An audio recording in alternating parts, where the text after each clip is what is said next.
अस्सलामु अलैकुम रहमतुल्लाह। सूरह मायदा मदनी सूरत, छठे पारे का 12वां रकू, आयत नंबर 54। आऊज़ु बिल्लाहि मिनश शैतानिर रजीम, बिस्मिल्लाहिर रहमानिर रहीम। या अय्युहल्लज़ीना आमनू मन यर्तद्द मिनकुम अन दीनिही फसौफा यअतिल्लाहु बिकौमिन युहिब्बुहुम व युहिब्बूनहु अज़िल्लतिन अलल मुमिनीना अइज़्ज़तिन अलल काफ़िरीन युजाहिदूना फी सबीलिल्लाहि वला यखाफूना लौमता लाइम ज़ालिका फ़ज़लुल्लाहि युअतिही मन यशा वल्लाहु वासिउन अलीम। ऐ ईमान वालो, अगर तुम में से कोई अपने दीन से फिरता है तो फिर जाए। अनकरीब अल्लाह ऐसे लोग ले आएगा जिनसे अल्लाह मोहब्बत रखता हो और वो अल्लाह से मोहब्बत रखते हों। मोमिनों के हक में नरम दिल और काफरों के हक में सख्त हों। अल्लाह की राह में जिहाद करें और किसी मलामत करने वाले की मलामत से खौफजदा ना हो। ये अल्लाह का फजल है, जिसे चाहे दे दे। वो बहुत फराखी वाला और सब कुछ जानने वाला है। जी, इस आयत में अल्लाह ताला ने एक बड़ी पेशीनगोई फरमाई है।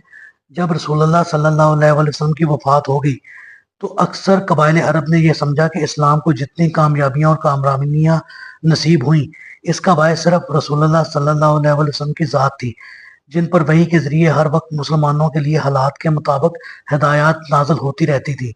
अब चूंकि आपका इंतकाल हो चुका है, लिहाजा अब फिर कुफर को गलबा नसीब होगा। इस ख्याल से अरब के बहुत से कबाइल इस्लाम से मुर्तद हो गए और बाज़ कहने लगे कि अब ज़कात अदा करने का और इस्लाम की दूसरी पाबंदियां सहने का क्या फ़ायदा। आप सल्लल्लाहु अलैहि वसल्लम की वफात के फौरन बाद मुसलमानों को इंतहाई नाजुक और हंगामी हालात से दो चार होना पड़ा। एक तो मुसलमानों को आप सल्लल्लाहु अलैहि वसल्लम की वफात का सख्त सदमा था। दूसरे, इसी हालत में बहुत से कबाइल मुर्तद हो गए थे जिनसे जिहाद लाजमी था। तीसरे, बास कबीलों ने ज़कात की अदायगी से सिरे से इनकार कर दिया था, हालांकि उस वक़्त जिहाद के लिए बहुत ज़्यादा अखराजात की ज़रूरत थी। फिर लश्कर उसामा की रवानगी का मसला भी था, जिसे आप सल्लल्लाहु अलैहि वसल्लम अपनी ज़िंदगी में तरतीब दे चुके थे। शामी सरहदों की हिफाजत के लिए इस लश्कर की रवानगी भी ज़रूरी थी। गोया मुसलमान इस वक्त अंदरूनी और बैरूनी दोनों तरह से खतरात से दो चार थे, और सबसे बड़ी मुश्किल ये कि फंड्स भी मौजूद न थे।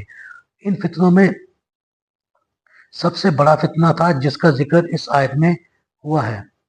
रसूलुल्लाह सल्लल्लाहु अलैहि वसल्लम की ज़िंदगी में चंद जाह तलब मदायान नबूवत उठ खड़े हुए थे, जिनमें सरफहरिस्त मुसलमा है, जो यमनी कबीले से यानी बनु हनीफा से ताल्लुक़ रखता था। इस कबीले का एक वफद 9 हिजरी को मदीना आया। इस वफद में मुसलमा समेत 17 आदमी थे, जो आप सल्लल्लाहु अलैहि वसल्लम की खिदमत में हाजिर होकर इस्लाम लाए। मगर मुसलमा, जो इस वफद का सरदार था, अपने किबर और नखुवत की वजह से कुछ दूर दूर ही रहा। वो कहता था कि अगर मोहम्मद सल्लल्लाहु अलैहि वसल्लम अपने बाद मुझे नबूवत देने का वादा करें तो मैं इनकी पैरवी करूंगा। आप सल्लल्लाहु अलैहि वसल्लम को जब ये बात मालूम हुई तो आप साबित बिन कैस खतीब अंसार को साथ लेकर मुसलमा के सर पर जा खड़े हुए। मुसलमा ने अपनी बात को दोहराते हुए कहा कि अगर आप चाहते हैं कि हम हुकूमत के मामले में आपको आज़ाद छोड़ दें तो अपने बाद इसे आप हमारे लिए तय फरमा दीजिए। उस वक्त आप सल्लल्लाहु अलैहि वसल्लम के हाथ में एक छड़ी थी। आपने उसकी तरफ इशारा करते हुए फरमाया, अगर तुम मुझसे इस मामले में ये छड़ी भी मांगो तो मैं नहीं देने का, और याद रखो तुम अल्लाह के फैसले से आगे नहीं जा सकते, और तुमने पेट फेरी तो अल्लाह ताला तुम्हें तोड़ के रख देगा। और अल्लाह की कसम, मैं तो तुझे वही आदमी समझता हूँ जो मुझे ख्वाब में दिखाया गया है। फिर आप समझाने के मामले में कैस बिन साबित के सुपुर्द करके खुद वापस चले आए। वापस जाकर मुसलमा इस मामले पर गौर करता रहा। बिल आखिर उसने खुद नबूवत का दावा कर दिया और कहा कि मुझे कारोबार नबूवत में रसूलुल्लाह सल्लल्लाहु अलैहि वसल्लम के साथ शरीक किया गया है। उसने अपनी कौम के लिए जना और शराब को हलाल कर दिया। ताहम आप सल्लल्लाहु अलैहि वसल्लम की रसालत की शहादत भी देता रहा, यानी उसने भी जिली नबी होने का दावा किया था। इन मराज से कौम में उसकी खूब कदर मंजलत हुई और उसे यमामा का रहमान कहा जाने लगा। फिर रसूलुल्लाह सल्लल्लाहु अलैहि वसल्लम को खत लिखा कि मुझे आपके साथ इस काम में शरीक कर दिया गया है। आधी हुकूमत हमारे लिए है और आधी कुरैश के लिए है। आप सल्लल्लाहु अलैहि वसल्लम ने उसे जवाब लिखा कि ज़मीन अल्लाह के लिए है, जिसे चाहता है उसे उसका वारिस बना देता है, और अंजाम मुत्तकीन के लिए है। फिर मुसलमा ने आपकी तरफ 2 قاصد ابن نواحہ اور ابن اسال بھی بھیجے۔ آپ نے ان سے دریافت فرمایا تھا کیا تم گواہی دیتے ہو کہ میں اللہ کا رسول ہوں؟ وہ کہنے لگے ہم گواہی دیتے ہیں کہ مسلمہ اللہ کا رسول ہے۔